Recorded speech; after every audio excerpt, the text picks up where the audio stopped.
Bienvenue sur Com3Com, une production du blog wowcomcebo.fr. Aujourd'hui, on va se pencher sur une question assez centrale. Comment on fait pour mieux comprendre ce que font les concurrents sur le web? Exactement, et attention, hein, l'idée c'est pas du tout d'aller espionner ou de copier bêtement. Non, c'est plutôt pour comprendre un peu la dynamique du marché, repérer les bonnes pratiques, et puis identifier des opportunités pour sa propre stratégie. Oui, pour ajuster le tir, en quelque sorte. C'est ça. C'est vraiment essentiel pour naviguer intelligemment dans son secteur. Alors, comment on s'y prend? De manière légale, bien sûr. J'imagine qu'il y a des outils, des astuces. Ah oui, heureusement. Il y a pas mal de méthodes assez accessibles. Une première piste que je trouve assez fascinante perso, c'est de remonter le temps. Remonter le temps. Comment ça? Ben, avec un outil comme la Webpack Machine de l'Internet Archive. Ça permet de voir à quoi ressemblait un site concurrent avant. Ah, d'accord, comme un historique visuel du site. Voilà, on peut voir l'évolution du design, bien sûr, mais surtout euh, les changements de cap stratégiques, peut-être. Oui, si un site passe du très généraliste à une niche très précise, par exemple, ça raconte une histoire. Tout à fait, on voit un peu les tests, parfois les erreurs, l'affinage du message au fil du temps. C'est instructif. Intéressant. Et au-delà de l'historique, pour la performance actuelle, le SEO, par exemple, le référencement naturel, comment on sait ce qui marche pour eux? Alors là, on entre dans le vif du sujet.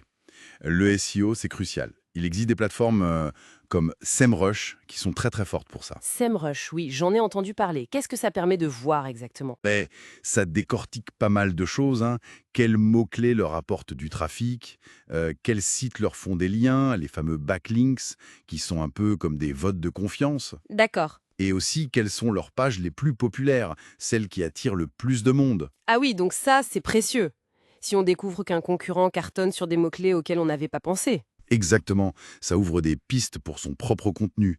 Ou si on voit qu'ils ont des liens depuis des sites très influents, ben ça donne des idées de partenariats possibles, ou ça montre une certaine autorité. Ça aide à mieux se situer, quoi. Voilà, cartographier un peu le jeu. Mais la visibilité, c'est pas que le naturel. Il y a aussi la pub payante. Oui, la publicité en ligne. Est-ce qu'on peut savoir ce qu'ils font, où ils mettent leur argent? C'est devenu beaucoup plus transparent qu'avant, en fait. Il y a des outils spécialisés comme AdSpy, mais même sans ça, la bibliothèque publicitaire de Meta, Ah oui, sur Facebook et Instagram. c'est ça. Elle montre toutes les publicités actives d'une page. On voit les messages, les visuels, les formats qu'ils utilisent. Et qu'est-ce qu'on en tire si on voit qu'un concurrent fait beaucoup de vidéos courtes, par exemple? Ben, ça peut être un signe que ce format résonne bien avec leur cible. Ou si une pub tourne depuis très longtemps avec le même message, c'est souvent qu'elle est rentable pour eux. Donc une source d'inspiration potentielle pour ses propres campagnes. Potentiel, oui. Attention, c'est un indice, pas une certitude absolue de succès chez soi. Il faut toujours adapter à sa propre marque, son propre ton, mais ça donne des idées à tester, c'est sûr. D'accord. Donc on a l'historique, le SEO, la pub, quitte du contenu lui-même, articles de blog, vidéos. Comment savoir ce qui marche vraiment chez les autres? Ce qui fait réagir les gens. Alors là, il y a des outils comme BuzzSumo qui sont pas mal. Ils scannent le web, les réseaux sociaux pour voir quels contenus sont les plus partagés, les plus commentés sur un sujet donné ou pour un concurrent précis. Ça permet de voir si c'est plutôt les longs guides pratiques qui plaisent, ou les infographies, ou les interviews. Exactement. Ça aide à comprendre les formats qui fonctionnent dans un secteur et les sujets qui font mouche.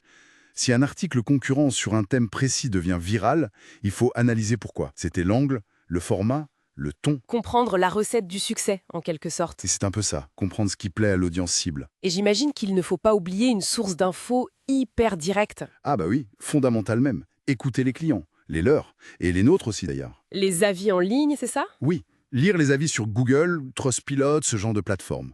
Mais aussi suivre les discussions sur des forums spécialisés, Reddit, des groupes Facebook. C'est là qu'on trouve les retours bruts, les expériences vécues. Absolument.